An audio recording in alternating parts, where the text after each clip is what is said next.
Hey Junior Theater families, it's Zach. Today I'm here to talk to you guys about lights. We give this talk all the time here at Junior Theater. I give it to a lot of our camp students.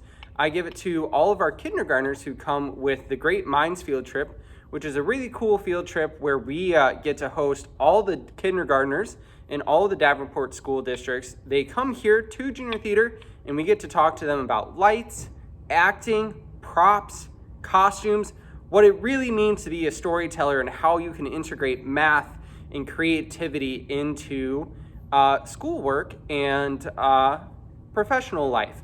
So today I'm going to give you guys the same tech demo that I give a lot of our students, but you get to watch it at home. So the thing that we are going to start off with is this.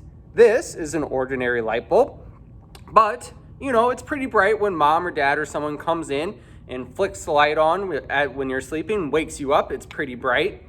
Now, these lights that you see around me here have lamps or light bulbs. We call them lamps here in the theater. Their lamps are 10 times brighter than this light bulb I hold here in my hand. So imagine putting 10 of these light bulbs all in a circle, flipping them all on at the same time. And that's really bright, right? So I'm going to show you guys what a light bulb 10 times brighter than this one might look like. So here we are. This little lamp that I hold here in my hand is 10 times brighter than this light bulb right here. Now what makes it so bright, let me put my light bulb down really quick. What makes it so bright are all of these little sparkly things in here. These are called filaments. Now the more filaments there are, the brighter the light is and the hotter it burns. So with all of those in there, that is what makes it 10 times brighter than that light bulb that we looked at earlier. So I would turn this on to show you just how bright it is, but it would blind me in the process and I wouldn't be able to finish the video. So I'm going to show you just how bright they are by turning on the lights behind me after we talk about them so you guys can see how bright they are. So let's talk about our first light. This is called a Fresnel. Now, it gets its name from a French engineer who created the lights for lighthouses. Now, what we have here, if we look at all of these little circles, these are called concentric circles. What that means is they grow and shrink at the same rate from circle to circle to circle to circle. Now, this is called a lens here, this piece of glass. And if I open this up, you guys can see the lamp that's inside of this light. Now this light has a little knob on the bottom that allows the lamp to move further back and closer to the light. As it moves closer to the light, it's going to get really, really, really big. And as it moves further away, it's going to get really, really, really small. Okay? So it is no fun just to take my word for it. So I'm going to show you everything I say today up there on that giant white piece of fabric in the back of our stage. Now that giant white piece of fabric is called the cyclorama, or cyc for short. The other thing I have to do before I turn the light on is I have to put my gloves on because those lights get really, really hot and safety is very important to us here at Junior Theater. And I do not want to burn myself, so I'm going to put my gloves on before I turn the light on. So here we go.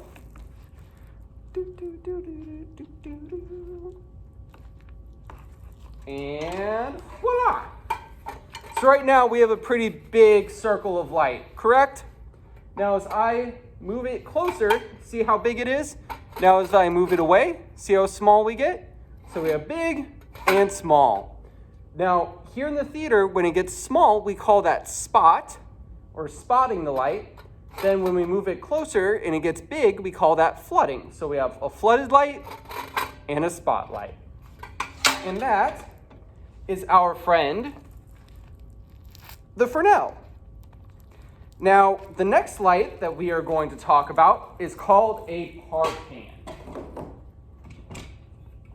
This light might look familiar to you guys or to your parents. This, if you guys can look really close, we see all these little bars and things. This technology is borrowed from car headlights, and what happens here as we move the lens around, the light will come out in one straight bar. Unlike our Fresnel, where it's a big circle, this comes out in one straight beam. And we can make that beam be in any direction we want it to, so completely vertical or horizontal or any diagonal in between. But it will always come out as a straight beam of light. So we're going to plug it in and see what it looks like up there on the cyc.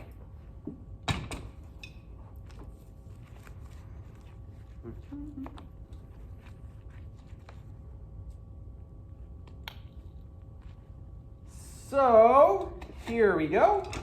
Whoop. Now, right now, it's at a bit of a diagonal. So here we go. Let's see. There we go. Pretty vertical, straight up and down there. Now, as I keep twisting part of this, see, now we have a horizontal beam of light. So we have side to side, and then we have vertical and anywhere in between. So these lights are used a lot in the theater for side lighting. Side lighting is used a lot in dance numbers or in musicals because it helps show off the movements that the dancers are doing. So that is our par can. And we're going to move our par can back over here with our Fresnel. I did forget to mention the Fresnel is a light that we use for top lights, so that way we can light the heads of our actors. Now, the next light that we are going to get to is called an ellipsoidal.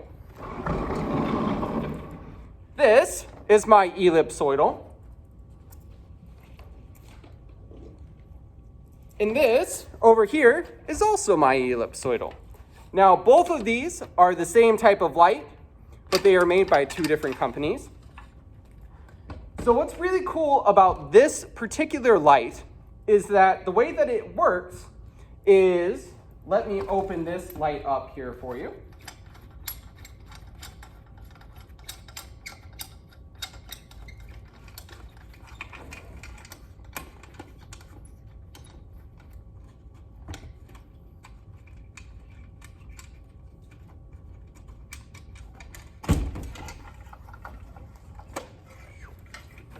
Sorry about that. So inside, you guys look really close. It looks like a little disco ball in here. Now, what happens is the light bounces off all of these reflectors and then comes out through a spot right here in the middle of the light. And then it goes through two pieces of glass that are right there. And then it projects out a giant circle of light. Now, what's really cool about this light, though, is it works upside down and backwards. Now, what I mean by that is when the light goes through the lenses, it flips the image upside down and then backwards.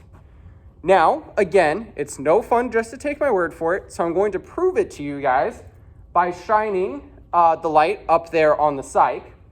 I also happen to have a lens tube, which is this part right here on the light, that allows us to see how that works, being upside down and backwards with just a regular image. So I have got some of my office decorations here to show you guys.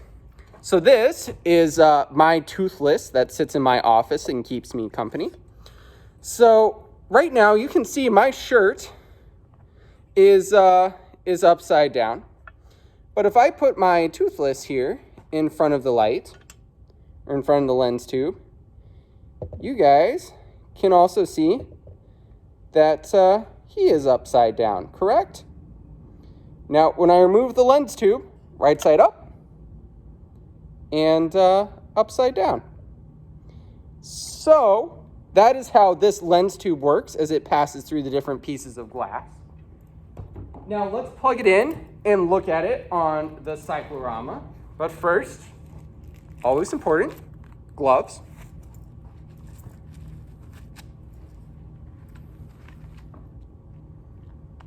And boom, big circle of light, correct? Now, again, everything on this light is upside down and backwards. These 4 things here sticking out of the light, these are called the fans, and what happens when I push them in is part of the light is going to go away completely. So when I push in the top part, what part of the light do you think is going to go away? The top or the bottom? Give you a second to think about it.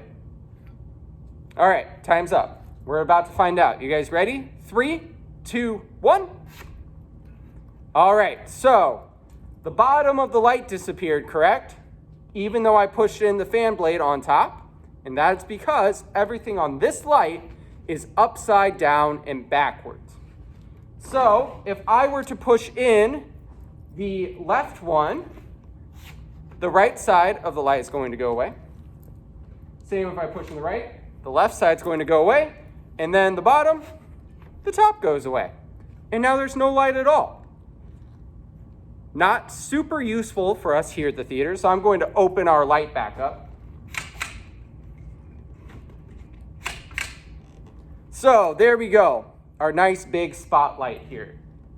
Now, what we're going to talk about next are gels. So I'm going to take my gloves off for this little part right now.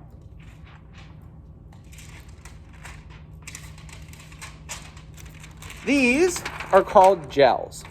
Now what gels do when we put them in front of the light is it will make it change colors. So if we look here, my logo is white, but now it's kind of blue. I've got red, which makes it very difficult to see on a red t-shirt. And then I've got green, also a little hard to see on a red t-shirt. So we are going to put each of these 3 gels in front of that light so you guys can see it change color. So we'll do the blue one first. Here we go. There we go, it's all blue. And now we're gonna do red. And finally, we'll do green. Now, what do you guys think will happen when I put all 3 of them together? Do you guys think I'm going to get a giant rainbow of light, or do you guys think I'm going to get nothing? Think about it. I'll give you a second longer than the answer about which part of the light will go away. So, let's find out, shall we? I have all 3 together here in my hand. You can count them with me. 1, 2, and 3. And we have absolutely nothing. Now, the reason why is because when we put all 3 colors together, we've taken all the colors out of light, so therefore, we are left with nothing. Now, for the last thing that we're going to talk about today, I have a special thing called a gobo to show you. Now, a gobo is a thin sheet of metal with an image cut into it. This is an R made out of wrenches. And the other one, which we are going to be putting in the light today, is a Ferris wheel. Here, I'll try and take this out of the gobo holder to show you guys a little better. There we go, a Ferris wheel. So when I put this in front of the light, we're going to get a giant Ferris wheel showing up on our cyc. Now, because the light is upside down, correct, we have to put our image in upside down and backwards, okay? So, gonna put this inside what we call our gobo holder. So here we go, upside down, correct, and backwards. We're going to slide it into the light. And we happen to have a full-on Ferris wheel on our cyc, which is pretty cool because we can't always put a cyc or a Ferris wheel on our stage because our stage just isn't tall enough for that. So thank you guys for joining me today for this tech demo. Next time, I'm going to be recording a video showing what these lights can do when they're up in the air and how you guys can make a light show when you're old enough to be up at our board. So if you become one of our junior staffers or join us in our main stage, we are going to start doing a apprentice type ship with our designers, which will be really cool. So check it out. and I will see you guys next time.